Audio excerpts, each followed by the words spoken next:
Good morning, good morning, good morning. Good morning. How are you today, my friend? Good. I think this is the first time you've worn a Fordham sweatshirt. Is it really? Yeah. You This is got one of like the this three sweatshirts that are in my heavy rotation. that one, the Catholic one, the San Diego one, or something like Correct. that. Correct. Solid. I gotta get a Fordham one, like the classic one like that. Yeah. I think I got this then when we were there. And it's still like probably in the three rotation that I actually have. So it's lasted a good amount. Now that I'm a dad, I'm just only rocking crew neck sweatshirts. Really? Only. Yeah. Oh, I can't say only, but majority has been crew neck. Just leaning into it. Yeah. I mean, the hooded ones, I was just wearing it yesterday and I was hanging on to the kid, and the Yeah. hood kept like getting over the shoulder and getting in the way. I didn't It's realize not what an issue. functional. You're saying the functionality is no longer Yeah, I there. never would have thought that. Speaking of what's new, we're doing The Firm today by John Grisham. We'll get Yep. into that in a little bit. Before anything new and interesting this week? Oh, this week coming up? Not that I could think of Or past week? particularly. Yeah, Monica and Thomas were just absolutely rocked by the flu this week. nice. Has that hit you guys yet? Just a mom and baby down for the count? No, not at the same time. We're dealing with fever right now. Got sent home from daycare yesterday with fever. Yep. But that's par for the course. We've been down that road once or twice already. But now has just yet to do both of them, which would be He got in sent there. home. Yeah, sent home early on Tuesday for like labored breathing. Sent home early on Wednesday for fever. Thursday not allowed back at daycare because of the fever, Yeah. and then Friday we got through. But interesting week. Him being Yeah. down and Monica Well, being that's absolutely rocked. the week is just blown, man. Yeah, it's amazing how it could just absolutely destroy anything that you had planned, any productivity that you were hoping for, anything like that. Your living space is now just like there's dirty towels everywhere. Like you just hold on for dear life. Let's just get through this week. Laundry's Hold on barely to getting it. Yeah. done. Like There's stuff cooking missing. seems like an impossible task to like put a meal on the table. And Monica didn't want to eat much, so like I don't blame her. Like there's like like eating Soup in cereal for dinner. the cereal and soup. Yeah. So that was my first experience with, you know, trying to care for both of them at the same time, and tough. My mom came in for a day, Yeah, but what can you do, right? all hands on deck. Yeah. All right, let's get into The Firm. The Firm, written by John Grisham, published in 1991, is the story of Mitch McDeer, a recent Harvard Law graduate who accepts an attractive job offer from a small but wealthy firm in Memphis, Tennessee. However, Mitch soon discovers that the firm has a dark side. Many of the firm's clients are involved in organized crime, and the firm is engaged in illegal activities, including money laundering for the mafia. He finds himself trapped in a dangerous situation, with the FBI watching his every move, and the firm ready to eliminate anyone who threatens its secrecy. Mitch must navigate a web of deceit, betrayal, and corruption, trying to stay one step ahead of both the FBI and the firm. As he becomes more involved, he faces difficult moral dilemmas, struggling with choices between loyalty, self preservation, and doing what is right. That was an interesting summary. It really that gave a lot away. I thought there was I, a couple of things that you mentioned there that were kind of like hidden plot features. That was just a summary synopsis. I kind of like using ChatGPT as a start off Ah, for got it. our. Okay, yeah, I I was use, gonna I say use that. them a lot and I tweak them, but I write. I mean, it comes up at 5 in the morning. I don't think there was that much spoils. The Well, mafia was honestly, the involved. fact that the firm was, Well, these are you know, all of our talks are spoiler talks. They're kind yeah, of yeah, yeah, reviews and discussions. yeah. So But from a summary, I was thinking that do they really cover the fact that the firm is like part of the mafia and bad? Because reading the book, I don't think you pick up on that right away. so You one figure thing something's fishy, but I don't think you go that route. I probably not that route. Yeah. right away. Um, one thing, oh, I didn't, when I was editing the summary from ChatGPT and trying to make it condensable or condense it for this talk, he doesn't really discover that the firm is dirty. It's the FBI comes up to him and tells him. Oh yeah, yeah, I agree. That's what I'm saying. Where it's not like he makes the first notice or he gets in with like a weird client or something like that. It's he's kind of told and then he starts putting the pieces together. Yeah. Um, I think it'll come out a little bit more as we talk about it. I didn't love this book. Okay. I just felt like he is like his character shifts so often within the book that I don't think he's a consistent character. He's the country bumpkin from Western Kentucky. Then he's the expert navigator between the FBI and this Yeah, ruthless law firm. yeah. He's, a smart aleck from Harvard, but then he's also like has a, doing stupid stuff, like letting his brother go buy beer when there's a manhunt on him for the entire city. I don't know. I It's didn't. interesting. Yeah, I mean I think he's supposed to be like kid from nowhere, hard worker, total like blue collar, but just like blessed with an incredible mind kind of thing. But that is an interesting take.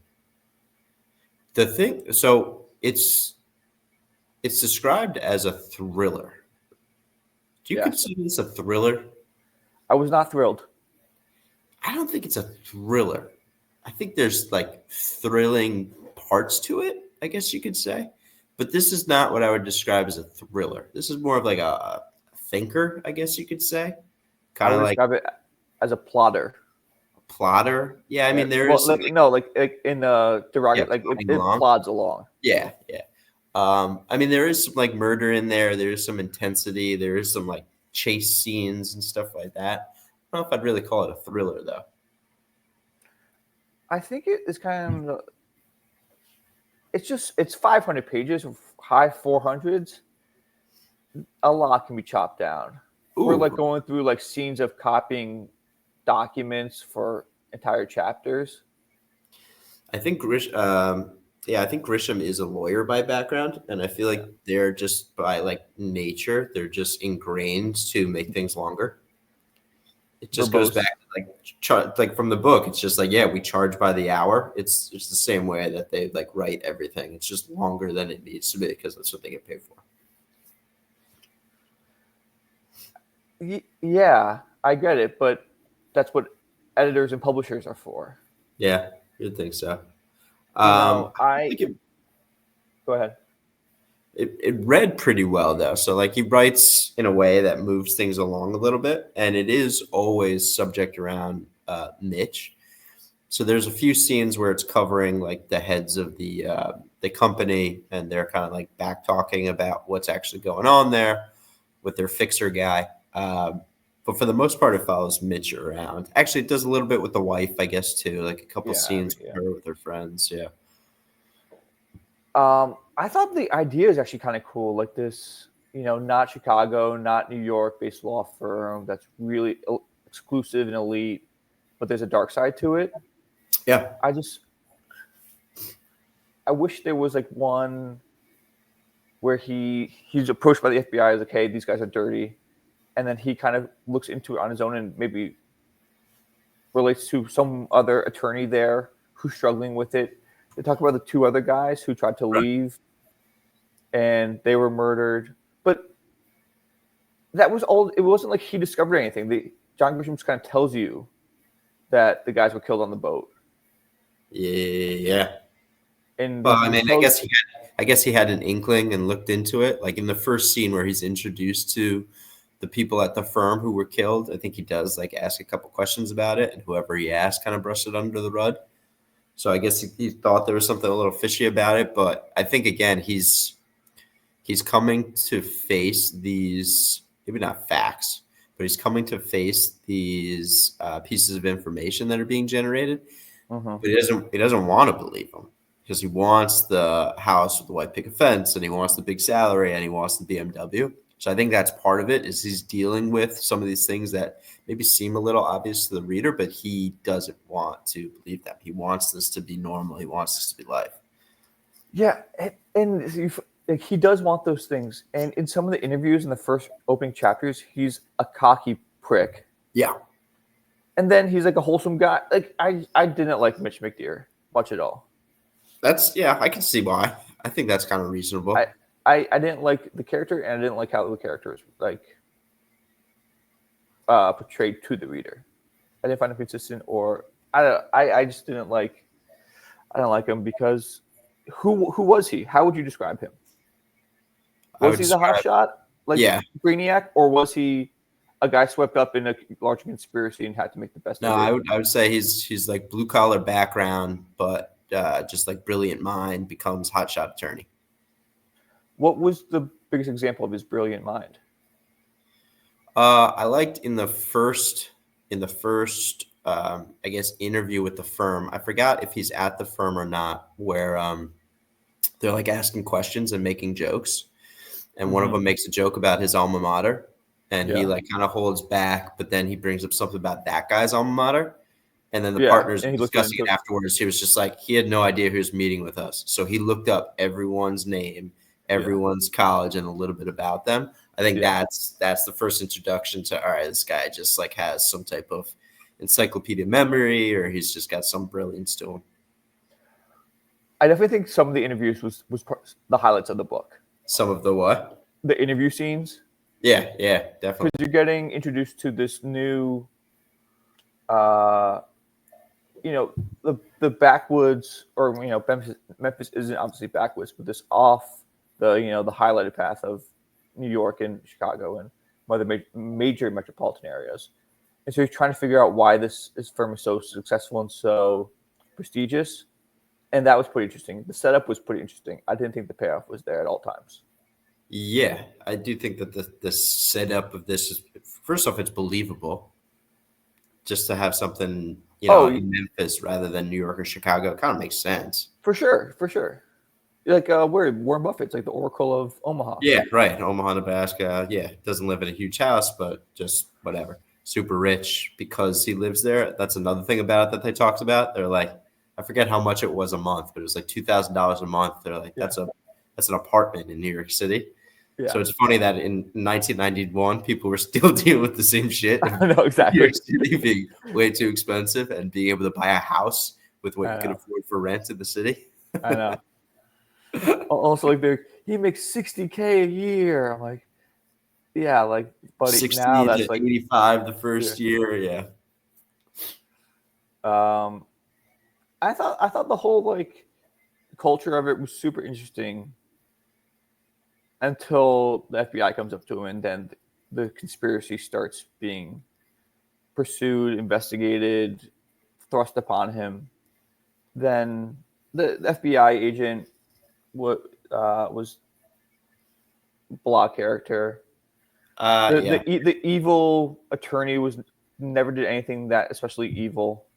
The fixer guy, right? Who shows them the pictures, or the head guy, Fix the guy who gets killed. Yeah, I actually thought he was kind of an interesting character. The guy who was the cellmate with his brother, the guy who was this. Oh no, the that's private investigator. yeah, the private investigator. Yeah, he's a good character in the movie. You watch the movie? I watched the trailer. I was gonna watch the movie last night, but Yeah, they casted I it pretty well. finished it last night. Did you watch the movie? Yeah, a couple times I think, at least once or twice. Did you watch it before this? Yes, I've seen the movie before I read the book. Or I meant like, did you watch the movie for our recording? No, I watched it a while ago, and that's what led me to John Grisham in the book, watching the movie. How was the movie? Because it looked Good. like Gene Hackman plays. Yeah, Avery. Yeah, Yeah, he nails that. and obviously The Tom Cruise is Mitch McDear. Yeah, the movie's I feel quicker, moves faster than the book. What does it chop out? Movie probably Yeah. sub two. Like No, what does it cut from the book? what is it cut from the book? A lot involving the secretary who ends up like helping him like make all the Yeah, copies and all that kind of stuff. yeah. A lot of that is lopped off. And that's probably the biggest part of it, because that took up a big portion of like the last third of this book. I would say is a lot of her kind of doing her thing, running back and forth. I also didn't get his motivation for making the case for the FBI. I think he was so. I think he was trying to do the right thing, right, and be like noble and ethical, Mm-hmm. while also saving his own skin. So I think he was trying to kill two birds with one stone. Like he could have just left. He could have just given a small bit of information and then did what he did, leaving. But I Uh-huh. think he wanted to bring the firm down. I think he wanted to do the right thing. Did we get a scene with him interacting with the murdered attorney's wives or children? Because that would have given him some The murder attorneys, whom? wife, like family, No. wives or children, because that would have given him some motivation to get back at the firm. I never, obviously, but here's the thing: he pursues retribution against the firm like he has a strict moral compass, but he doesn't have it from the opening chapters, and then he cheats on his wife in the Caymans and Yeah. gets no blowback from it. Yeah, I think the his backlash against the firm is again, it's more so of him kind of watching his own ass and protecting himself, because he's in a corner, right? So Yeah, if he stays there, then he becomes a part of it. If he leaves, then they kill him. yeah, So the only option really is to bring it down. and I respect that. I just, I think you bring it down by providing the FBI, here are all You the think documents, get the warrant, it's, like you said it, but then he's recording himself, laying out how everything's connected to each other. yeah, I'm you like, think it's a lot easier to just do it maybe within the first pieces or the first like packets of information that he provides, and then he's kind of done with it, yeah, instead of and having to build out the whole case himself. yeah, he's going into like secret filing cabinets when he has all the documents from the Grand Caymans.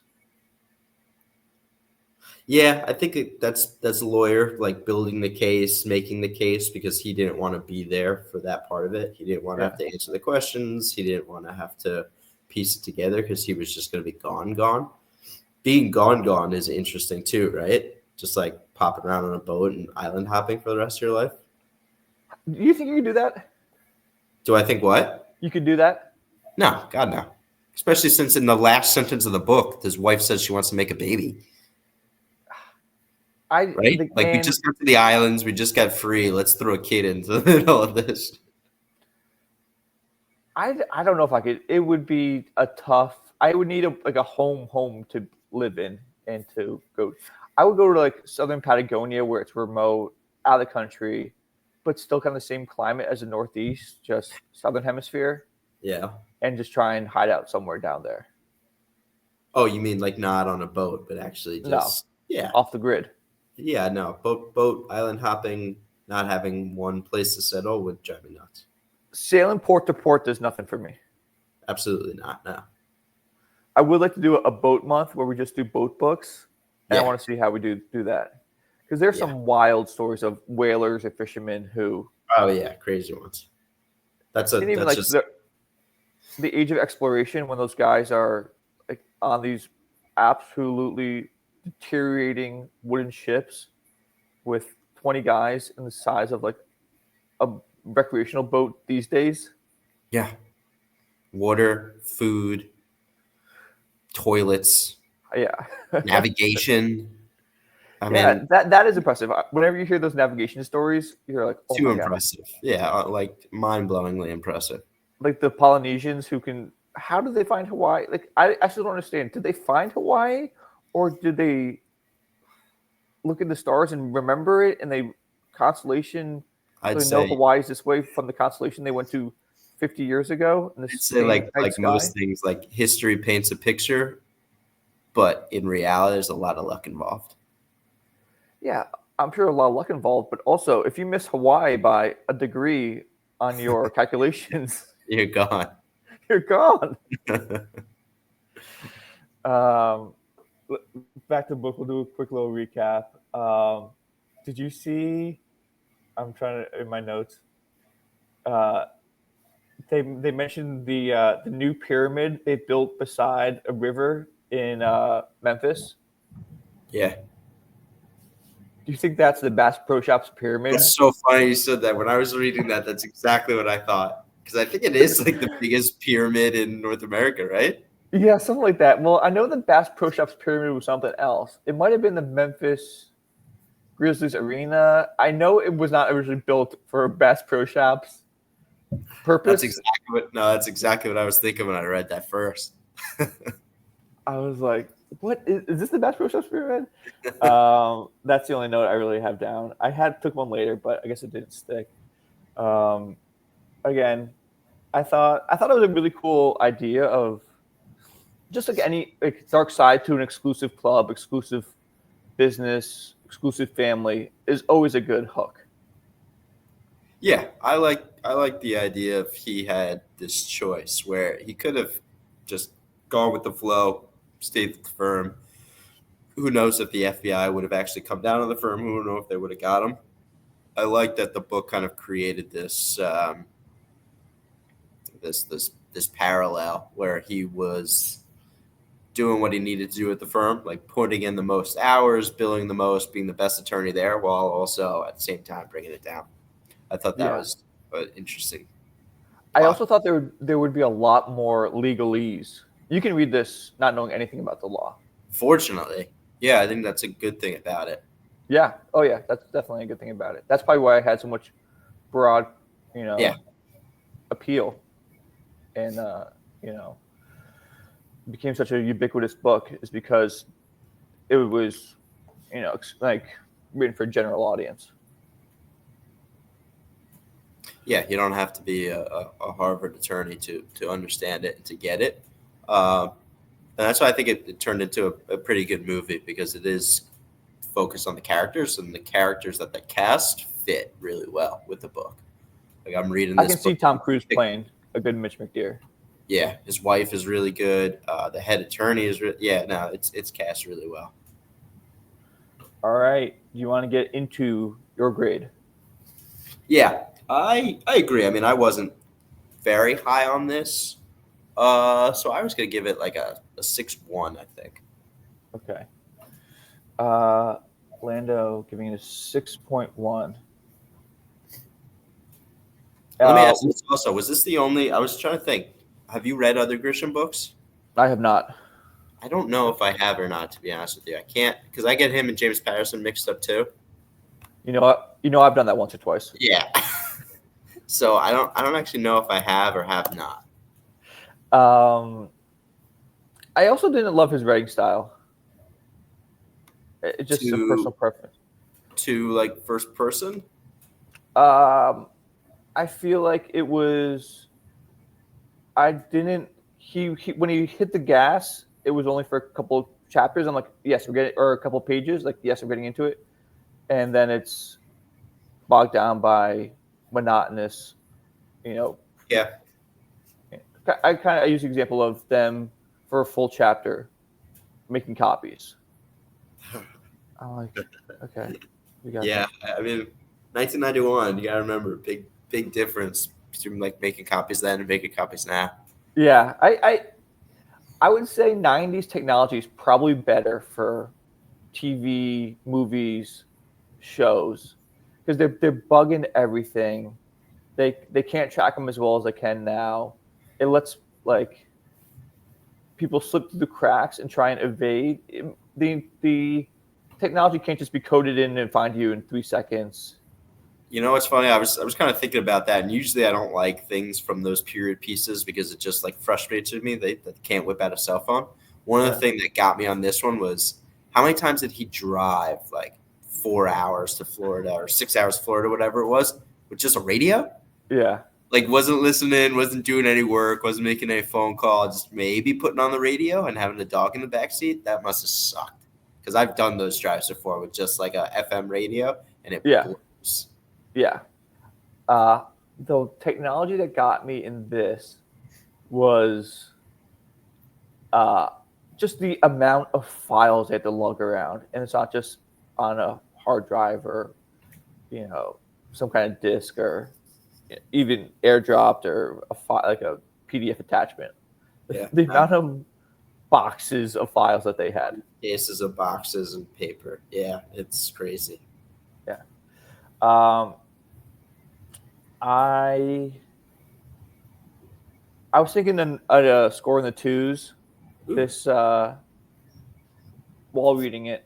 So I would I, say a two is like it would not recommend. yeah, Okay. I'm gonna go a bit higher because I thought Ben wasn't bad. I thought I didn't love the brother character. I didn't really know why he was included. Um. Well, they don't really. So like the firm doesn't even know about him, which is interesting because they know everything about him, but he does a good job of like hiding the brother, I guess you could say. Why did they include the brother? Yeah, I think it's just to kind of bring him back. I think John Grisham includes the brother to give Mitch some more like dirtbag roots, Yeah, yeah, exactly.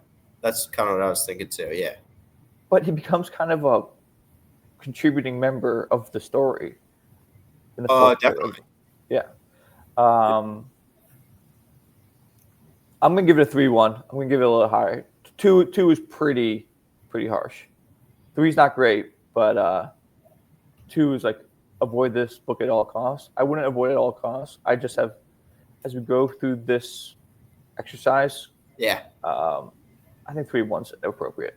Yeah, I don't think it's a read again either. Like, oh, I'll pick this up in a little while and you'll pick up different pieces to it.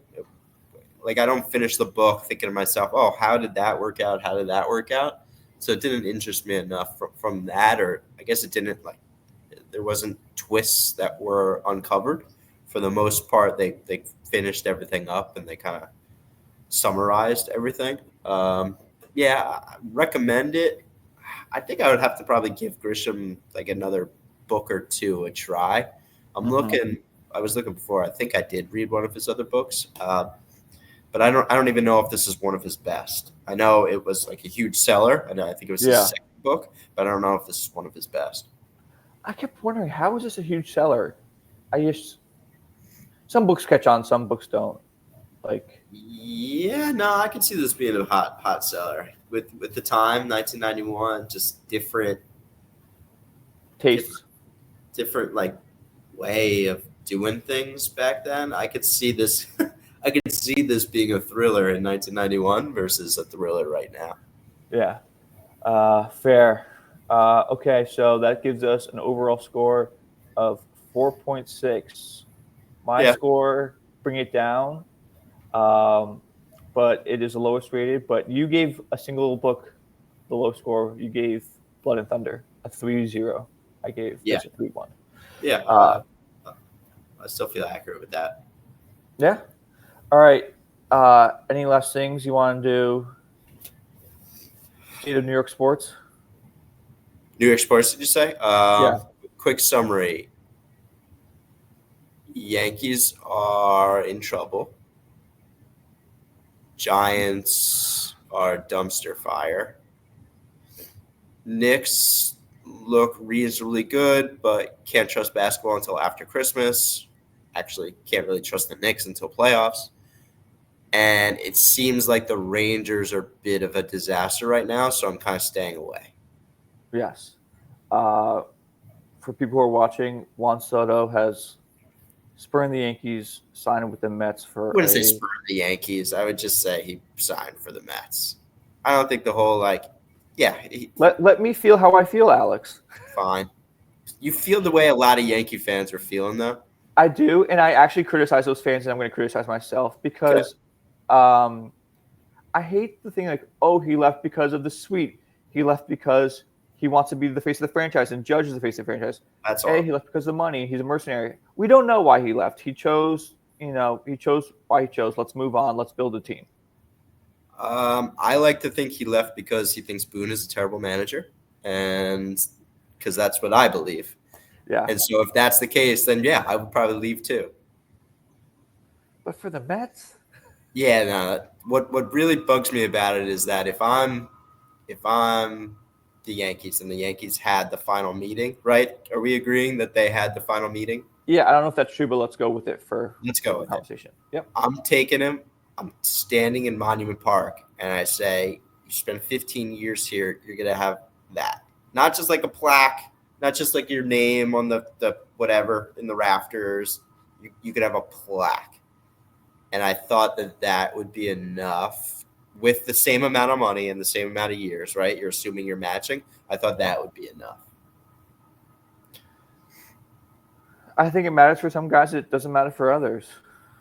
Yeah, which is fine. I was hoping Soto was going to be that guy, but I'm going to miss rooting for him. He was so fun to root for.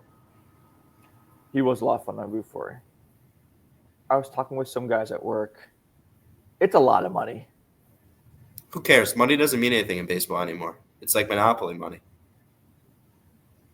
Why do you say that? Because I feel like the Yankees are hamstrung by money.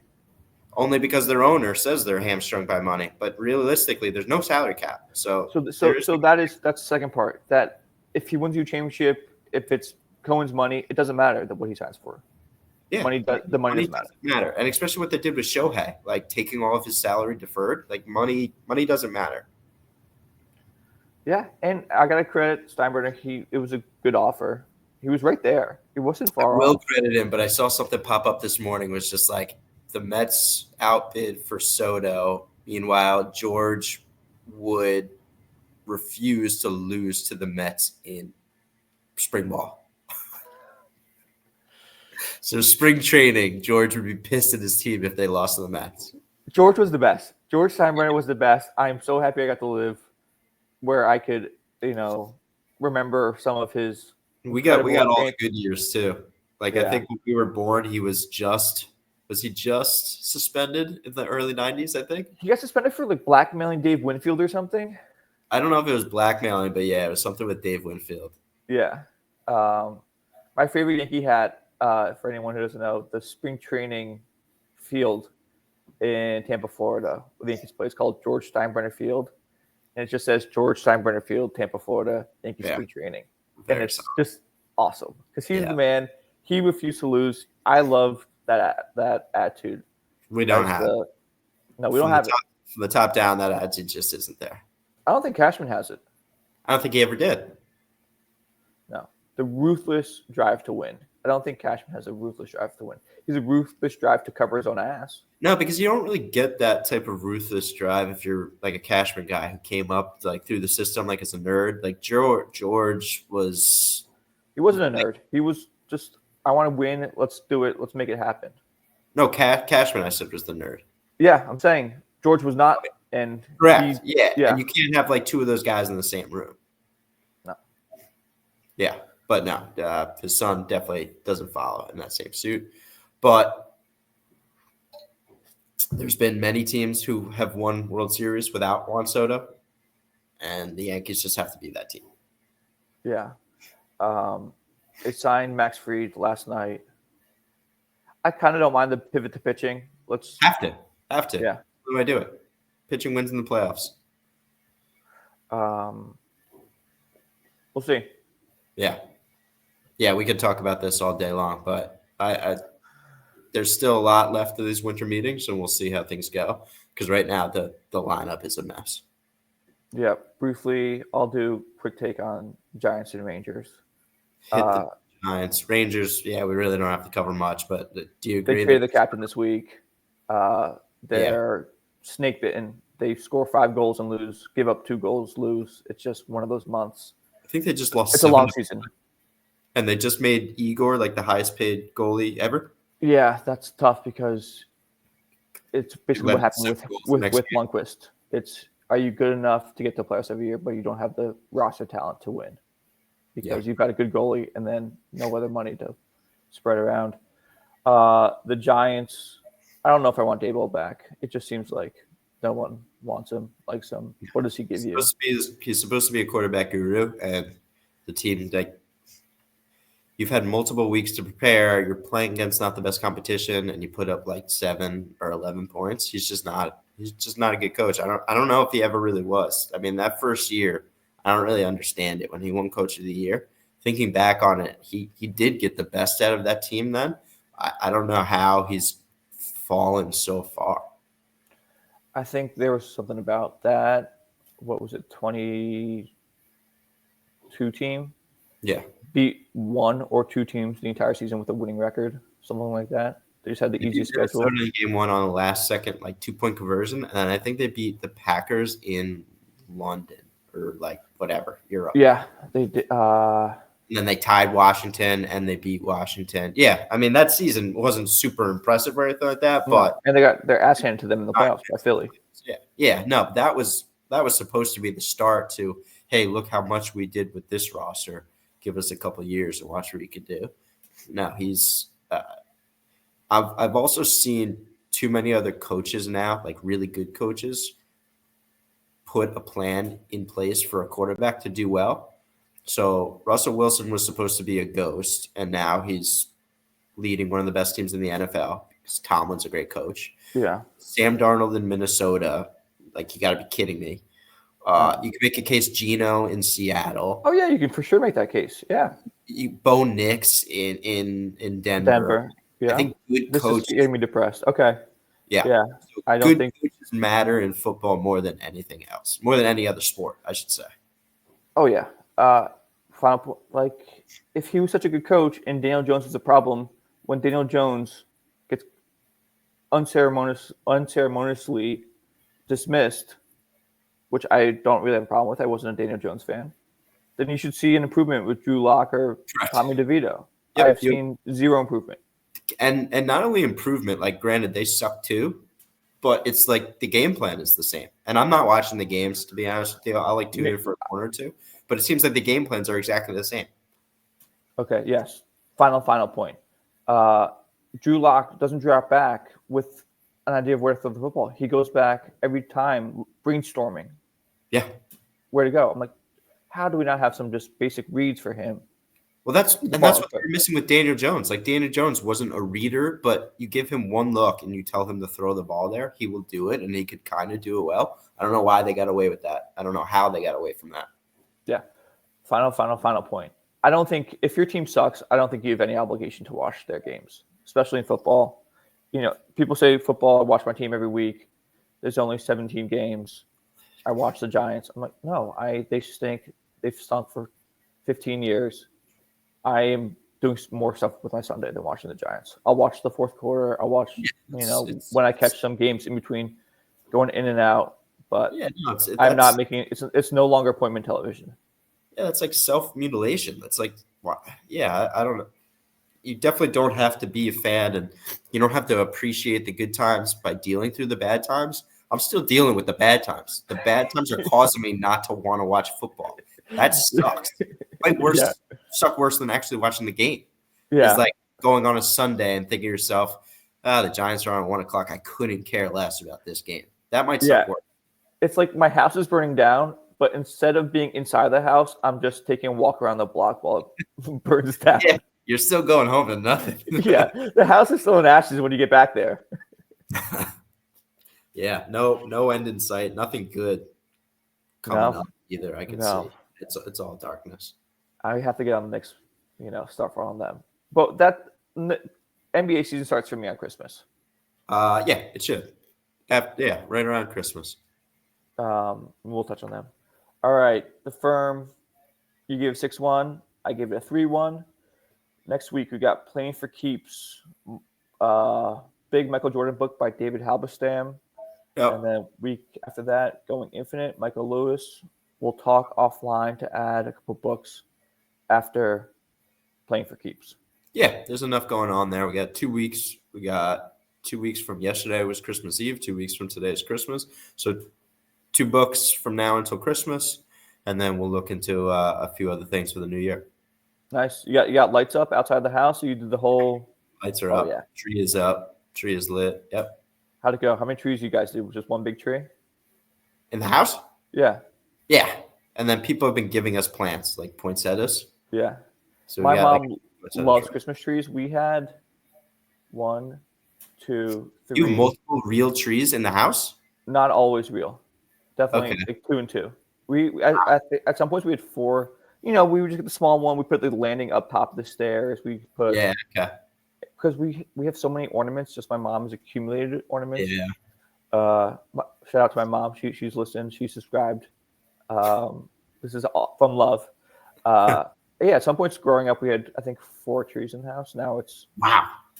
yeah. Yeah, it's funny. We're at the stage where we don't have enough ornaments, which will probably last maybe like 1 or 2 years, and then I feel like you just get because like the kids will start making them at school and then bringing For them sure. home and they get pictures and all that kind of stuff. Yeah, we're actually at the stage where we don't have enough ornaments, which is an interesting position to be in.